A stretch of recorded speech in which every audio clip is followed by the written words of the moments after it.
পবিত্র একটি জায়গা, মা ফাতেমা, যিনি আমরা সবাই চিনি, জানি, যার প্রতি বিশ্বাস আমাদের সবাই আছে, যিনি আমাদেরকে রোজারি মালার প্রার্থনার কথা বলেছেন, তার প্রতি বিশ্বাস রাখতে কথা বলেছেন। আমরা পর্তুগালে সেই ফাতেমার মধ্যে আছি। আজকে আমরা সারাদিন দেখাবো কোথায় কিভাবে এই ফাতেমা দেখা দিয়েছে, এবং আমরা লুসিয়া, জসিন্তা এবং ফ্রান্সিসকোর বাড়িতে যাব এবং তাদের জীবন সম্পর্কে জানবো।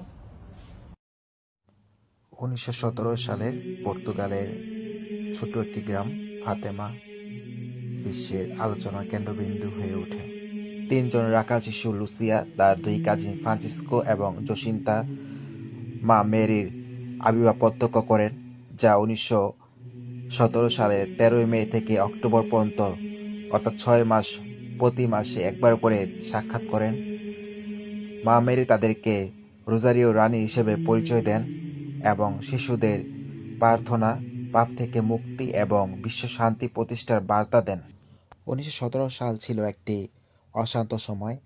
তখন প্রথম বিশ্বযুদ্ধ চলছিল। মানুষ যুদ্ধ, দুঃখ এবং হতাশায় ভুগছিল। পর্তুগালের রাজনীতি ছিল তখন এক অস্থিরতা অবস্থা। এই সময় ফাতেমার আবির্ভাব মানুষের মধ্যে আশা জাগায়। যে রাস্তাটা দেখা যাচ্ছে, ছোট রাস্তাটা, মানুষ এখানে তাদের বিশ্বাস রক্ষা করার জন্য তারা ত্যাগ স্বীকার করে, এবং এখানে হাঁটু দিয়ে মানুষ হাঁটু দিতে দিতে সেই সামনে সে মামাইয়া একদম সে মেন গর্তের সামনে যায়। তাদের বিশ্বাস যখন আমরা নিজেরা দেখি, নিজেরা খুব আশ্চর্য হয়ে যে কত মানুষ তাকে কতটা ভালোবাসে, তার প্রতি সে বিশ্বাস রেখে মানুষ কতটা কষ্ট করতে জানে।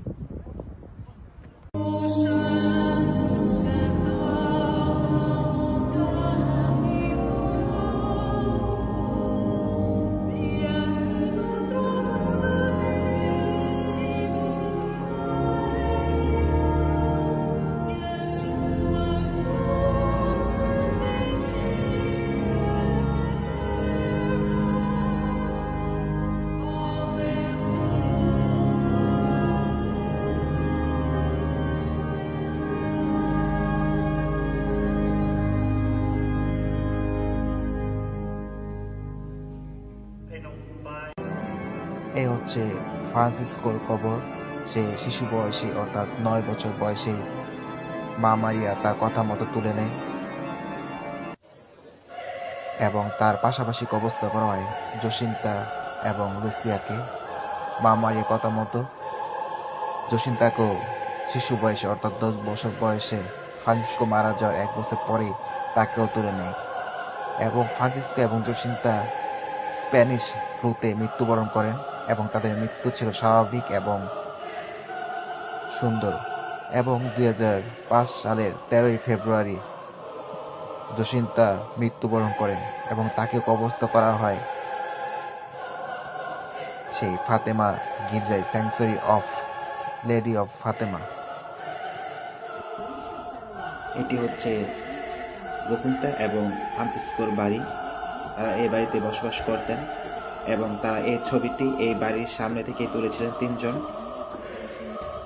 আর পাশে হচ্ছে লুসিয়ার বাড়ি।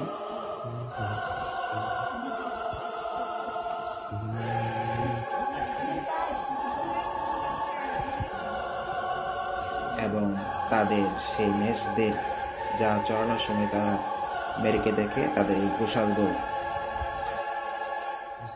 এবং এটি হচ্ছে ফ্রান্সিসকো এবং জসিন্তার বাড়ি এবং তাদের পুরাতন আসবাবপত্র।